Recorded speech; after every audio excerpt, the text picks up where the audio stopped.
प्रणाम। ओम नमः शिवाय। अक्सर हम देखते हैं कि जो भी सिद्ध पुरुष है, महात्मा संत हुए हैं, योगी हुए हैं, वो बड़े ही ऊंचे ऊंचे टीलों के ऊपर जाकर अपना आसन लगाते हैं। ऐसी ऐसी दुर्गम स्थानों पर जाते हैं जहाँ चाहे मौत का खतरा हो लेकिन कोई इंसान उनके पास ना जा सके, ऐसी ऐसी जगह पर जाते हैं। तो ऐसा क्यों होता है, इसके पीछे का क्या कारण है? वैसे तो आपको बहुत पता ही है कि उनको एकांत चाहिए और वो बात है, लेकिन मैं अपने प्रैक्टिकल एग्जाम्पल से आपको बताऊंगा कि मेरे साथ भी यही समस्याएं हो रही है। तो ऐसा मतलब क्यों हो जाता है, थोड़ा सा आप इसको और गहराई से समझ सकते हैं। तो जैसे कि मैं ये वीडियो बनाने के लिए यहाँ पर आया हुआ हूँ, तो इसी से ये टॉपिक मेरे दिमाग के अंदर आया। पहले देखो, मैं घर पे वीडियो बनाया करता था, तो घर पे भी मुझे कोई समस्या नहीं है वीडियो बनाने के अंदर। मेरा अलग से रूम है और मेरे घर पे कोई होता भी नहीं है, सिर्फ मेरी मम्मी होती है, तो वो भी अपना काम वगैरह करती रहती, तो मैं वीडियो वहाँ पर बना सकता हूँ। लेकिन फिर भी क्या है कि कोई इंसान पास में होना चाहिए। मेरा अलग रूम है और वो लोग बाहर भी घूम रहे हैं, तब भी एक तरह का एक डिस्ट्रैक्शन हो जाता है। ऊपर से हमारी जो बात है, जो स्पिरिचुअल बात है, वो तो आपको पता ही है कि बात ही अजीब तरह की है। तो फिर वो सोचते हैं कि भाई पता नहीं कैसी क्या बातें कर रहा है। तो इसलिए क्या है कि मैं वहाँ से मतलब मुझे यहाँ ज़्यादा कंफर्टेबल लगता है। तो अब ये कंफर्टेबल होने के लिए कि जैसे मैं कहीं पर भी एकांत में आ गया, मैंने यहाँ गाड़ी रोकी और मैं अपनी वीडियो बनाने लग गया।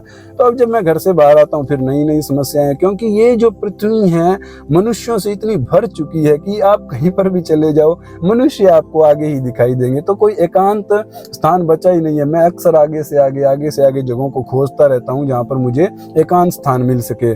तो फर्क तो पड़ता ही है ना कि मैं वीडियो बना रहा हूँ, कोई इंसान पास खड़ा है, तो फिर वो बात नहीं हो पाएगी, क्योंकि बुद्धि का एक, दिमाग का एक संप्रेषण हो जाता है। इतना ज्यादा हो जाता है कि अगर मैं यहाँ वीडियो बना रहा हूँ और कोई इंसान मतलब काफी दूर, काफी पीछे से भी अगर आ रहा है, तो भी फिर मुझे चुप हो जाना पड़ेगा। फिर वो मेरे साथ में से, साइड में से निकल के जाएगा और फिर मैं दोबारा बोलना शुरू करूंगा। तो ऐसा नहीं है कि मुझे किसी का कोई डर है या मुझे कोई वीडियो बनाने में वो है, लेकिन एक माइंड थोड़ा सा मतलब, एक तो मैं अब आप लोगों के साथ सीधा कनेक्ट हूँ, एक बीच में दूसरा इंसान है, तो मेरी एनर्जी उस साइड भी तो चली जाएगी ना। तो फिर मैं अपने इस काम के ऊपर ज्यादा फोकस नहीं कर पाऊंगा, तो ये दिक्कत हो जाती है। तो इसलिए मैं यही सोचता हूँ कि मैं ज्यादा से ज्यादा दूर और ज्यादा से ज्यादा एकांत जगह पर जा सकूं, जहां पर मैं आप लोगों से और भी खुलकर बात कर सकूं। तो ये समस्या मेरे साथ हो गई है।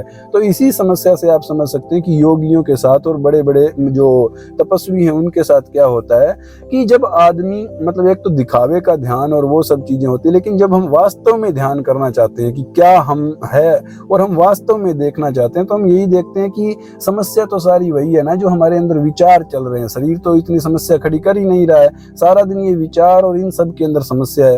तो अब योगी कोशिश करता है कि वो निर्विचार हो जाए। अब वो अपने अंदर के जितने भी विचार है उन सब को वो उनका कोई सॉल्यूशन करता है या उनको समझता है, अंडरस्टैंडिंग करता है कि मैं धीरे धीरे कम से कम मेरे अंदर विचार हो। लेकिन आप देख सकते हैं कि जैसे ही कोई दूसरा मनुष्य आएगा तो वो कुछ ना कुछ बोलेगा और वो अपने जो थॉट है वो उसके माइंड के अंदर डालने की कोशिश करेगा। उसके अपने बिलीफ सिस्टम है, अपने थॉट है, तो वो डालने की कोशिश करेगा। तो ये आपस के अंदर एक संप्रेषण हो जाता है। मान लो कि आप ध्यान लगा रहे हो बैठे और कोई एकदम से कोई आ जाए और आपको ऐसे देखने लग जाए, तो आप समझ सकते हो ना कि उसकी एनर्जी को आप फील कर सकते हो। तो इसीलिए उन्होंने कहा कि भाई एकांत में जाना है तो ऐसी ही किसी मतलब बीहड़ और ऐसी जगह का चुनाव करना पड़ेगा।